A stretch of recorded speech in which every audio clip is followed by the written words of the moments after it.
आप देखें ए 2 के साथ कनेक्टेड है, यहाँ पे लिखोगे ए, चलो लेके ए डी के साथ कनेक्टेड है, तो इस तरह मैंने डी रखा। अब आगे ए किसके साथ कनेक्टेड है, एफ के साथ, तो मैंने ये एफ के साथ कनेक्शन कर ली।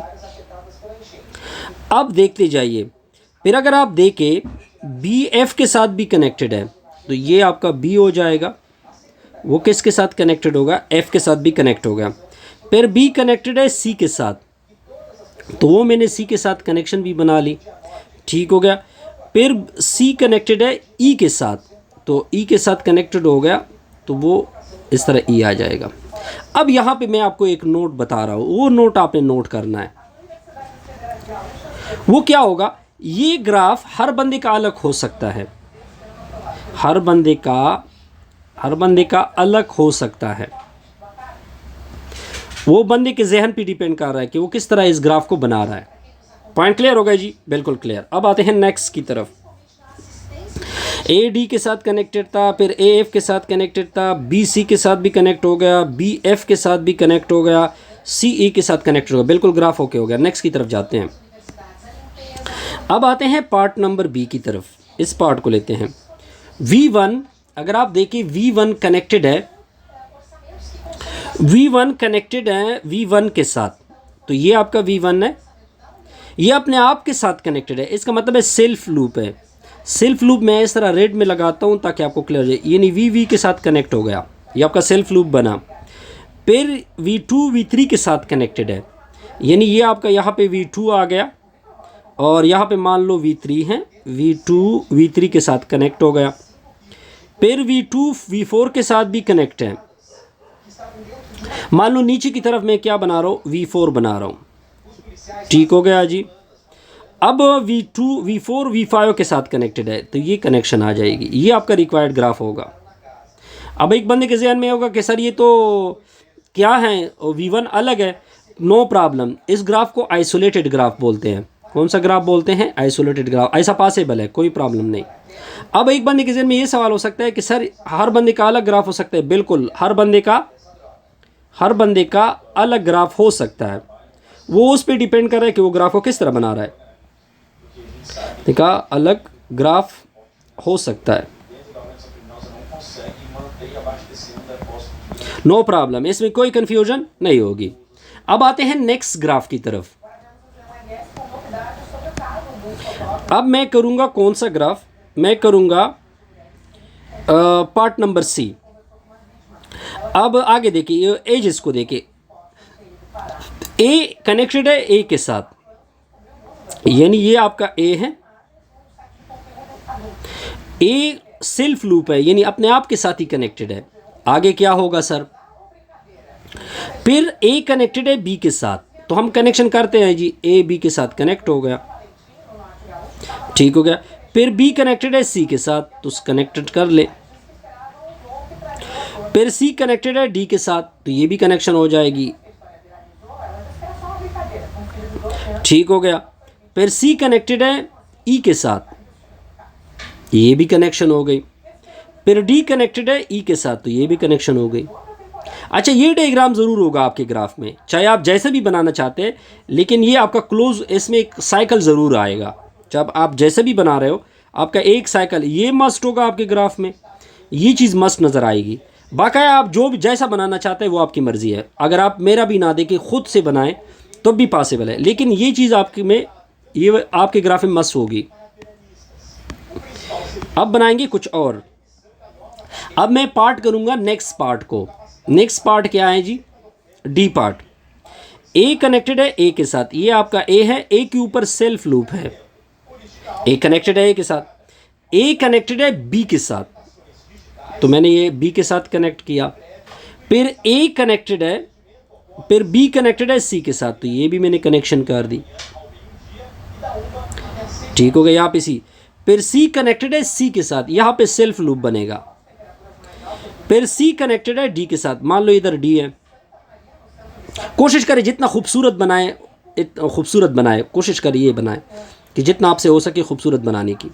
सी कनेक्टेड है डी के साथ, फिर डी किसके साथ कनेक्टेड होगा, ए के साथ। आप देख सकते हैं, एक बात और नोट कर ले यहाँ पे, देखिए नोट क्या करना है जी, नोट करना है आपने क्या, एक तो ये चीज़ आपके ग्राफ में मस्त नज़र आएगी, एक ये चीज़ आपके ग्राफ में मस्त नज़र आएगी, ठीक हो गया जी। और एक ये चीज़ आपकी साइकिल ज़रूर नज़र आएगा। अब आप कहोगे कि सर हम फिर डिफरेंट किस तरह कर सकते हैं। देखिए आप सिर्फ यहाँ पे नाम चेंज कर सकते हैं कि आप डी से जाए वगैरह वगैरह। अगर आप ये वर्टिस कहीं पे भी ले सकते हैं, नो प्रॉब्लम। लेकिन आप में ये ग्राफ मस्ट होगा, इन चीज़ों को मस्ट नज़र आएगी, चाहे आप जैसा बनाना चाहते हैं, मर्जी आपकी है जो आप बनाना चाहते हैं। पॉइंट क्लियर होगा जी, बिल्कुल क्लियर। अब देखते जाइए, अब क्या करेंगे, नेक्स्ट बनाते हैं, कहते हैं ड्रा अ सिंपल ग्राफ। आप एक सिंपल ग्राफ बनाएं जो दो वर्टिस पे मुश्तमिल हो। मान लो मैंने एक वर्टिस यू लिया, ठीक हो गया, दो वर्टिस है ना, तो एक वर्टिस वी लिया, बस इन दोनों को कनेक्ट कर लो, ये आपका पार्ट हो जाएगा। नेक्स्ट पार्ट की तरफ जाते हैं। फोर वर्टिसेस, सिंपल ग्राफ बनाए फोर वर्टिसेस का। मान लो आपका ए वर्टिस है, यहाँ पे बी वर्टिस है, ठीक है, फिर यहाँ पे सी वर्टिस है, यहाँ पे डी वर्टिक्स हैं। इसको इसके साथ कनेक्ट कर दो, इसको इसके साथ कनेक्ट कर दो, ये भी सिंपल ग्राफ है जी। तो आपके क्वेश्चन 1 का पार्ट 1 भी हो गया, 2 भी हो गया। अब आते हैं नेक्स्ट की तरफ। नेक्स्ट में आपने क्या करना होगा, थोड़ी सी समझना होगा रिजल्ट को। अब देखिए, अब हम नेक्स्ट करेंगे, पहले कैलकुलेट करेंगे डिग्री फॉर ईच वर्टेक्स। अब देखिए ये क्या होगा, यानी डिग्री में फाइंड करूँगा, u1 का फाइंड करूँगा, फर्स्ट ग्राफ की बात कर रहे हैं। डिग्री ऑफ u2 फाइंड करूँगा, डिग्री ऑफ v1 फाइंड करूँगा, डिग्री ऑफ v2 फाइंड करूँगा, डिग्री ऑफ v3 फाइंड करूँगा, डिग्री ऑफ v4 को फाइंड करूँगा, डिग्री ऑफ v5 फाइंड करूँगा। ये सारे डिग्री मैंने फाइंड करने हैं। अब एक एक करके देखते हैं। पहले मैं डिग्री u1 का फाइंड कर रहा हूँ, किसका, u1 का। अब u1 की कनेक्शन देखनी है कि u1 से कितनी लाइनें निकली है, 1 line, 2 line, 3 line, 4 line, 5 line, तो इसकी डिग्री 5 हो गई। डिग्री u2 का देखते हैं, 1 लाइन निकला है, 2 लाइनें निकली, 3, 4, 5, तो इसकी 5 हो गई, ठीक हो गया। v1 का देखे, 1 लाइन निकला है, 2 लाइनें निकली है, 2 लाइनें निकली। डिग्री v2 का देखे, कितनी लाइनें निकली है, 1 लाइन, 2 लाइन, तो इसकी भी 2 हो गई। डिग्री v3 का देखे, 1 लाइन, 2 लाइन, 2 लाइनें निकली है, तो 2 हो जाएगी। इसकी देखे, इसकी कितनी लाइनें निकली है, डिग्री v4 से 2 लाइनें निकली है। v5 से कितनी लाइनें निकली है, 2 लाइनें निकली है, तो इसकी v5 की क्या हो जाएगी, 2 हो जाएगी। इसकी भी 2, 2, 2। ये क्वेश्चन तो सिंपल था। अब अगर हम दूसरी का डिग्री डायरेक्ट इसके साथ, नेक्स्ट प्रॉब्लम को बाद में आते हैं जी। अब हम ग्राफ बी का डिग्री फाइंड करते हैं। ग्राफ बी का क्या फाइंड करते हैं, डिग्री। अब देखिए मैंने क्या क्या डिग्री फाइंड करनी है वो आपको मैं बताता चलूँ। मैंने डिग्री ए की फाइंड करनी है, यानी डी ऑफ ए, फिर degree of B of find करनी है, फिर डिग्री ऑफ सी फाइंड करना है, फिर डिग्री ऑफ डी फाइंड करना है, फिर डिग्री ऑफ ई फाइंड करना है, डिग्री ऑफ एफ फाइंड करना है, डिग्री ऑफ जी फाइंड करना है। पहले डिग्री ऑफ ए देखते हैं, ए का क्या हिसाब होगा। अब देखिए ए से line, 1 line, 2 line, 3 line, 4 line, sorry यहाँ पे मैंने गलती तो नहीं की, 1 लाइन, ये 2 लाइनें, ये 3 लाइनें। बहरहाल इसको देखते हैं, एहतियात करना है जी आपने, क्या क्या लाइनें निकली है। 1 लाइन ये हो गया, एफ की तरफ जा रहा है, दूसरा जी की तरफ, दूसरा बी की तरफ, और तीसरा, तो degree of A, degree of A जो होगा वो क्या होगा, 3,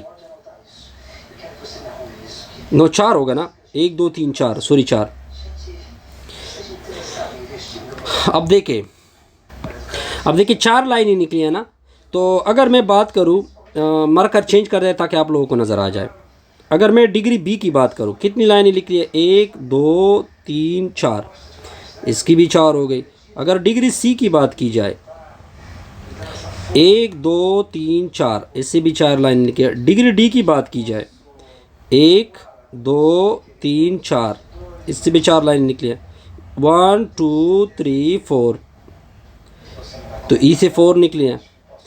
तो एफ़ की अगर बात की जाए, एक line, 2 line, 3 line, 4 line. I think बहरहाल इसको कोशिश करें, क्योंकि मुझे डायग्राम बड़ा पेचीदा हो गया ना, अभी मैं बना रहा हूँ ना। डिग्री जी की 1 लाइन, 2 लाइन, 3 लाइन, 4 लाइन, सारे डिग्री इक्वल आ गए। ठीक है, तो अब फिर मैंने आपको एक टर्म भी बताई थी जिसकी डिग्री सारों की इक्वल होगी, वो कौन सी ग्राफ होगी, फिर ये भी अपने साथ नोट कर ले। तो ये आपका क्वेश्चन नंबर क्या हो गया जी, ये हो गया। अब आते हैं नेक्स्ट की तरफ। अगर नेक्स्ट वीडियो ज़्यादा नहीं बन रहे तो नेक्स्ट। अच्छा, एक चीज़ आपसे हमसे रह गई, इसका बी पार्ट भी है ना। B part, find the minimum number of spinning trees. Minimum spinning trees को हम कहते हैं मिनिमम के लिए एम, एस के लिए स्पिनिंग, टी के लिए ट्रीज यानी ट्री एस, ट्रीज ऑफ। ठीक है, पहले ग्राफ की स्पिनिंग ट्रीज क्या फाइंड होती है, वो क्या करोगे, वो आपने क्या करना है कि इस तरह फार्मूला मैं आपको बता रहा हूँ। एम लिखोगे, ऊपर लिखोगे n-1, फिर क्रॉस करोगे, n लिखोगे, ऊपर लिखोगे m-1। अब आप कहोगे कि सर ये m से क्या मुराद है, n से क्या मुराद है, वो अब मैं बताता हूँ आपको। अब देखें, ये इस ग्राफ को बोलते हैं बाईपार्टेड ग्राफ। ये कौन सा ग्राफ होता है, बाईपार्टेड ग्राफ। इस ग्राफ को क्या बोलते हैं, बाईपार्टेड ग्राफ। ठीक हो गया जी। यहां पे अगर आप देखें बाईपार्टेड ग्राफ, बाईपार्टेड क्या होता है कि उसमें क्या हो, ये अगर मैं साथ साथ बता दूं तो ये आप लोगों के लिए मुश्किल आसान हो जाएगी ना। अब देखिए, ये जो बाईपार्टेड ग्राफ होता है इसमें 2 सेट ऑफ वर्टेक्स होते हैं। एक U1 फॉर्म में वर्टेक्स आपको गिवन है, यानी पार्टेड मतलब डिवाइड हो चुका है 2 तरह के वर्टेक्स में, U1 और U2 में। और दूसरे एक और वर्टेक्स भी है, वो V1, V2, V3। तो आप ये फार्मूला अप्लाई करोगे। सिंपल हो गया ना जी, बिल्कुल सिंपल हो गया। अब देखें, एक वर्टेक्स U है, तो U क्या होगा सर, U की अगर आप देखिए U तादाद में कितने हैं, अगर आप U को देखें तो U तादाद में आपको नज़र आएंगे कि U तादाद कितने नज़र आ रहा है आपको। U की तादाद आप लोगों को नज़र आ रही है 2। ठीक हो गया जी। अब देखिए U की M किसे कहते हैं, फर्स्ट का रिजल्ट। इसमें नंबर ऑफ वर्टेक्स कितने हो गए, 2। और ये अगर आप तादाद में काउंट कर दे V4 V5 तक, तो ये आपकी N हो जाएगी। यहाँ पे N की तादाद कितनी है, 5। तो 5 - 1 हो जाएगा, फिर क्रॉस हो जाएगा, फिर इधर क्या लिखोगे, 5 लिखोगे। M की वैल्यू 2 - 1 हो जाएगा, 2 की पावर 4 हो जाएगा, फिर क्रॉस 5 की पावर 1 हो जाएगा, तो ये 16 हो जाएगा, 16 क्रॉस 5 हो जाएगा, तो ये हो जाएगा 80। ये आपकी सिंपल रिजल्ट हो गई। देखिए, जब भी बाईपार्टेड ग्राफ होगा, दोबारा रिपीट कर रहा हूँ, जब भी बाईपार्टेड ग्राफ होगा, बाईपार्टेड का मैंने आपको क्या बताया कि इसमें 2 तरह के वर्टेक्स होंगे। एक वर्टेक्स U1 एक सेट ये है, एक सेट ये है, आपको नज़र आ रहा है। तब आप फार्मूला यूज़ करोगे M जो है वो फर्स्ट के वर्टेक्स है, फर्स्ट टर्म के, यानी फर्स्ट सेट ऑफ वर्टेक्स है। अगर आप फर्स्ट सेट ऑफ वर्टेक्स देखिए, यहाँ पे 2 वर्टेक्स हैं तो मैंने 2 लिखा। N क्या होता है, ये M की बात होगी। N क्या होता है, वो सेकंड सेट के वर्टेक्स हैं। N क्या होता है, सेकंड सेट के वर्टेक्स होते हैं। बस आपने ये फार्मूला याद करना है, फिर इसमें पुटिंग करना है। 2 मैंने इस वजह से लिखा क्योंकि फर्स्ट सेट में 2 वर्टेक्स है। N की जगह मैंने 5 क्यों पुट किया, क्योंकि दूसरे सेट में 5 वर्टेक्स है। इधर N-1 है, यानी 5 में से 1, इधर M-1 है, 2 में से 1। तो इस तरह आप बाईपार्टेड के इस तरह साइकिल क्या बनते हैं, मिनिमम स्पिनिंग ट्रीज बनते हैं। ठीक हो गया जी। अब क्या होगा, अब देखिए, अगर आप दूसरा ग्राफ देखें, दूसरा ग्राफ ये साइक्लिक ग्राफ होता है। ये अगर आप देखिए, ये साइक्लिक ग्राफ बन रहा है। कौन सा ग्राफ बन रहा है, क्योंकि आप देख सकते हैं हर जगह पे साइकिल बन रही है। एक साइकिल आपको ऊपर से नज़र आ रहा है, हर जगह पे आपको साइकिल नज़र आ रही है। एक तो ये जी से स्टार्ट किया, जी पे ख़त्म हो गया। फिर मैं क्या करता हूँ, एक और साइकिल भी बना सकता हूँ। ए से स्टार्ट करता हूँ और फिर दोबारा ए पे ख़त्म हो रहा हूँ, ये एक साइकिल और बनी। जहाँ से भी आप देखिए इसमें साइकिल आपको नज़र आएंगे। इससे स्टार्ट हो रहा हूँ, इससे दोबारा स्टार्ट हो रहा हूँ, फिर इधर जाऊँगा, फिर इधर जाऊँगा, फिर इधर, ये भी एक साइकिल हो गई। कुछ जहां पे भी आप इस ग्राफ में जो भी देखोगे आपको क्या नजर आएगा, साइकिल नजर आएगा।